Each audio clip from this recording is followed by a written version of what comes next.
નમસ્કાર દર્શક મિત્રો, પાટનગર સંદેશમાં આપનું સ્વાગત છે। આજે આપ નિહાળી રહ્યા છો ગુજરાતના કચ્છ જિલ્લાની અંદર રાપર તાલુકાના ગામ ગુણાતીપુર ખાતે જીવ કલ્યાણ સમિતિ આયોજિત 11મો વર્ષા યજ્ઞ શુદ્ધતમ વૈજ્ઞાનિક પ્રયોગ। આ વરસાદ યજ્ઞની ભવ્યતા એટલી મોટી છે। આજે ભારતમાં આદરણીય નરેન્દ્ર મોદી સાહેબની સરકાર દ્વારા જે અભિયાન ચલાવવામાં આવી રહ્યું છે, એક પેડ માં કે નામ એટલે કે વૃક્ષારોપણ અભિયાન, બીજું જળ બચાવો અભિયાન, ત્રીજું સ્વચ્છતા અભિયાન, ચોથું ગ્લોબલ વોર્મિંગ એટલે કે પ્રદૂષણ નિયંત્રિત અભિયાન અને પાંચમું પ્રાકૃતિક ખેતી ગાય આધારિત ઝીરો બજેટ વધારે વીઘામાં નહીં તો તમારા જેટલી જમીન હોય એના ખાલી 5% આ પ્રયોગ કરો। આપણી આવનાર પેઢી માટે બહુ સારી વાત છે અને ભગવતી માતાને આપણે જે બંજર બનાવી રહ્યા છીએ, રાસાયણિક ખાતરો દ્વારા ભગવતી માતા પણ પોકારી રહ્યા છે। બીજું, આ વર્ષાએ જ્યાં એટલે મોટે ભાગે આની અંદર આયુર્વેદિક જડીબુટ્ટીઓ, આંબા ખેર અને જે જોરદાર ભડકો થાય છે કેરાનું ઝાડ, આપણે ઘરમાં એમનું અથાણું પણ બનાવીએ છીએ।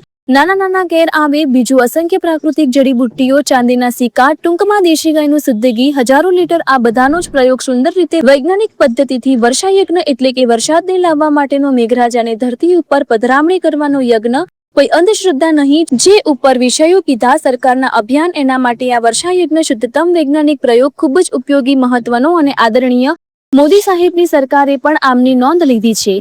આ યજ્ઞની અંદર મોટા મોટા રાજકારણીઓ, મોટા મોટા વેપારીઓ અને આર્ય સમાજ પરિવાર જીવ કલ્યાણ સમિતિ આયોજિત 11 વર્ષથી આ યજ્ઞ કરવામાં આવી રહ્યો છે।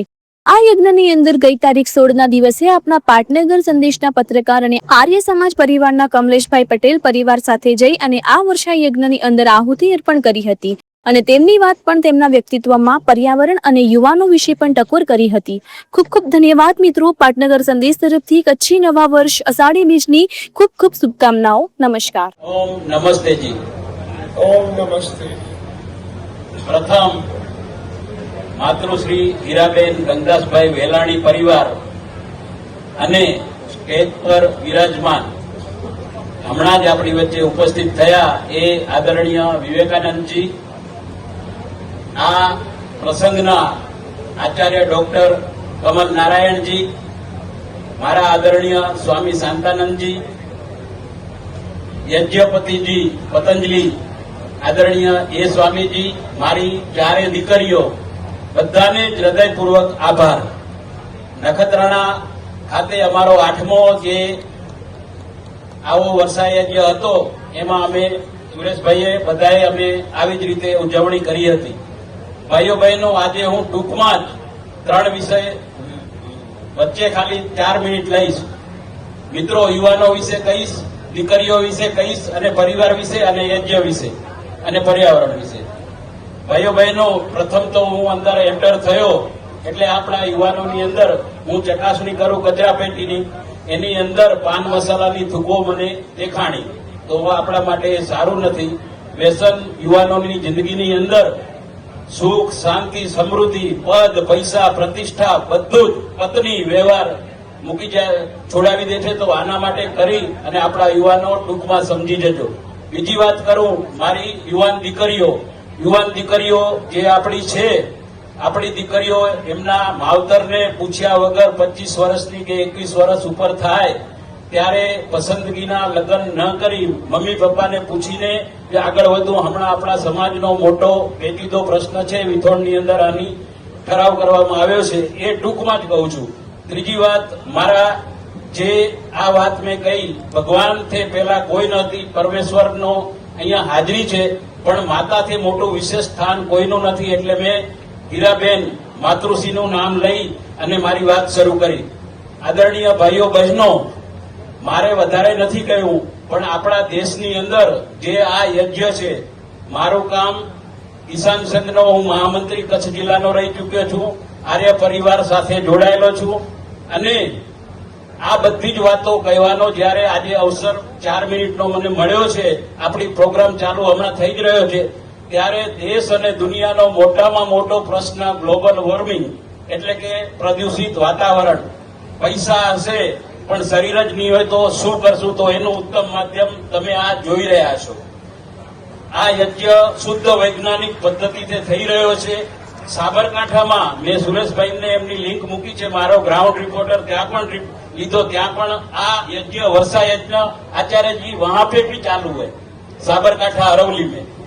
उसका लिंक मैंने सुरेश भाई को दिया है। उसने प्रश्न किया, ये हितकारक है क्या, ऐसा प्रश्न किया। तो मैंने बोला कि ये घी ये सब सामग्री दी जाती है, तो ये सामग्री गरीबों को घी खिलाओ, ये करो वो करो। तो उसको मैंने एक ही वाक्य में समझाया, ये यज्ञ की जो सब पदार्थ मिश्रित है उससे हजारों नहीं पर अब जो जीवों को उसका लाभ मिलता है कई गुना ज्यादा पर्सनल व्यक्ति से आगे ये है, ऐसा समझाया। ऐसी ही बात स्वामी जी मैंने की। और आज की बात करूं तो ये वेलारी परिवार हमारे परिचित ही है। मेरी बेटी उसके घर में है, अंकिता जी। और ज्यादा बात न करते हुए प्रदूषित वातावरण उसके लिए ये हवन बहुत जरूरी है। उसके बाद अपना जो जमीन माता है उसको हम बंजर बना रहे हैं। उसके अंदर जो जीवाणु है, कीटनाशक जो पैदा करते हैं, अड़सिया वो मर रहे हैं। जमीन माता भगवती माँ पुकार रही है। तो उसके लिए नरेंद्र मोदी जी ने जो अभियान चलाया है प्राकृतिक खेती, वो हमें करनी चाहिए। और हमारा आर्य समाज परिवार स्वच्छता अभियान में बिल्कुल मानते हैं, तो वो भी करना चाहिए। और आप जैसे साधु संत जी यहाँ बैठे हैं, उसका आशीर्वाद मेरे पास हमेशा बना ही रहा है। खास करके शांतानंद जी, जब मैं कोई विपरीत परिस्थिति में होता हूँ तो उसका जो मुझे सलाह सूचन मिलता है उससे मेरे आत्मा को बहुत शांति मिलती है।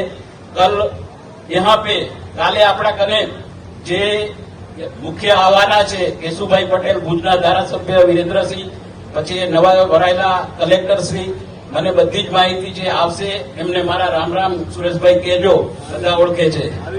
કાલે છે ને પત્રિકા આવી ગયા, ઓકે, કાંઈ વાંધો નહીં। અને આ અવસર મને સુરેશભાઈએ અને આપણી ટીમે ગુરુજીના આશીર્વાદથી મળ્યો એ બદલ મેં કરેલી ટકોર યુવાનો માટે વ્યસન ખૂબ જ ખરાબ છે। ફરીથી આ વાત વારંવાર જવાબદારીપૂર્વક કહું છું, ભૌતિક પદાર્થનું વ્યસન કરવું એ તો આપણા ધર્મમાં નથી, પણ જો તમે આ વ્યસન કરો તો પદ, પૈસા, પ્રતિષ્ઠા, પરિવાર અને પત્ની બધું જ કોઈ બેસો છો।